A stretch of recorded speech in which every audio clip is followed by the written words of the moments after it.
તો અહીંયા તમે પહેલી વાર બી બનાવતા હશો ને તો પણ એકદમ ટેસ્ટી બનશે અને પરફેક્ટ રીતે બનશે. આજે હું શેર કરીશ તમારી સાથે અમેરિકન ડ્રાય ફ્રૂટ શ્રીખંડ બનાવવાની રેસીપી. તો અહીં આગળ એક બાઉલ આપણે દહીં લઈ લીધું છે. તો તમે ઘરે પણ દહીં બનાવીને લઈ શકો છો, યુઝ કરી શકો છો. એ દહીંનો આપણે તૈયાર દહીંનો યુઝ કરીએ છીએ. તો અહીં આગળ આ રીતની તપેલી લીધી છે, એની પર આ રીતની કાનાવાળી આપણે ટોપલી લીધી છે. તેમાં એ બધું પાણી દહીંમાં કાઢી નાખવાનું છે. તો આ રીતનો આપણે કકડો લઈ લેવાનો છે. હવે એની અંદર આપણે બધું દહીં એડ કરી દેવાનું છે, જેથી એની અંદરથી બધું પાણી નીકળી જાય દહીંનું. હવે આ દહીંને આપણે બાંધી દઈશું. આ દહીંને આપણે આ રીતે બીજા કકડાથી એને સરસ એવું બાંધી દેવાનું છે. પહેલાં તો બધા નળ નીચે બાંધીને રાખતા હતા. આપણે દહીં ખાટું ના થઈ જાય એના માટે આપણે ફ્રીજમાં રાખીશું અને 3 થી 4 કલાક માટે ફ્રીજમાં રાખીશું દહીંને, એટલે આપણું દહીં ખાટું પણ નહીં થાય. અને એની પર આપણે આ રીતનું જો પાણી નીકળે છે ને, તો આ રીતનું આપણે એની પર વજન રાખીશું એક. તો આપણે એની પર વજન આ રીતનું મૂકી દઈશું અને એની પર આ રીતે વજન રાખી દઈશું. બધું પાણી એનું નીતરી જશે અને આ જ રીતનું આપણે ફ્રીજમાં મૂકવાનું છે. તો હવે 1 કપ ખાંડ આપણે પીસી લઈશું મિક્સરમાં.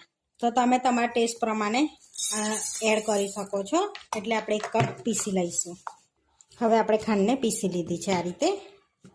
હવે આપણે 3 થી 4 કલાક થયા છે, તો હવે દહીંને જોઈ લઈશું. તો જોઈ શકો છો બધું પાણી નીકળી ગયું છે દહીંમાંથી.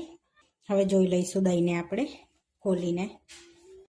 તો જોઈ શકો છો સરસ એવો ડ્રાય થઈ ગયું છે આપણું દહીં. હવે મોટા બાઉલમાં કાઢી લઈશું આપણે દહીંને.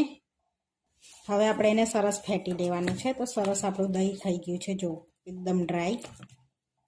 ટેસ્ટ પ્રમાણે અંદર ખાંડ એડ કરીશું. તો અહીં આગળ આપણે દરેલી ખાંડ એડ કરીએ છીએ. તો 3 ચમચી જેવી આપણે એડ કરી દઈશું. તો તમે જેટલું ગળ્યું ખાતા હોય એટલી એડ કરવાની. હવે એને વિસ્કરથી એવું આપણે સરસ ફેટી દેવાનું છે અંદર, જેથી એક ક્રીમી ટેક્સચર આવી જાય અંદર. એ રીતનું આપણે ફેટી દઈશું આ રીતે. ચાળણીમાં ચાળી પણ શકો છો. તો આપણે ફેટીએ છીએ એને સરસ એવું.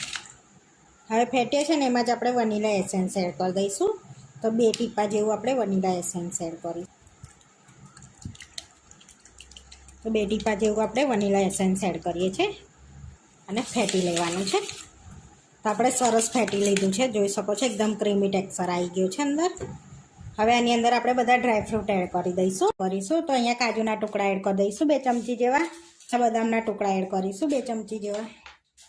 ઇલાયચી એડ કરીશું. પિસ્તા એડ કરી દઈશું 2 ચમચી જેવા. અહીંયા અંજીરના ટુકડા કર્યા છે અને દ્રાક્ષ લીધી છે, એ પણ એડ કરી દઈશું આપણે અંદર. 1 ચમચી જેવી ચોકો ચિપ્સ એડ કરી દઈશું આપણે. હવે બધું મિક્સ કરી દઈશું સરસ એવું. તમે એની અંદર તૂટી ફૂટી પણ એડ કરી શકો છો. ફૂટી અને જેલી આપણી પાસે નથી એટલે સ્કીપ કરી છે, તે એડ કરવાની, એટલે બિલકુલ બજાર જેવો થઈ જશે. તો આપણે અમેરિકન ડ્રાયફ્રૂટ શ્રીખંડ બનીને રેડી થઈ ગયો છે. હવે સર્વ કરી લઈશું આપણે. તો અહીંયા આપણે બાઉલ લઈ લીધો છે, એમાં સર્વ કરી લઈશું. તો અહીંયા તમે પહેલી વાર બી બનાવતા હશો ને તો પણ એકદમ ટેસ્ટી બનશે અને પરફેક્ટ રીતે બનશે. ઉપરથી થોડીક ચોકો ચિપ્સ એડ કરી દઈશું.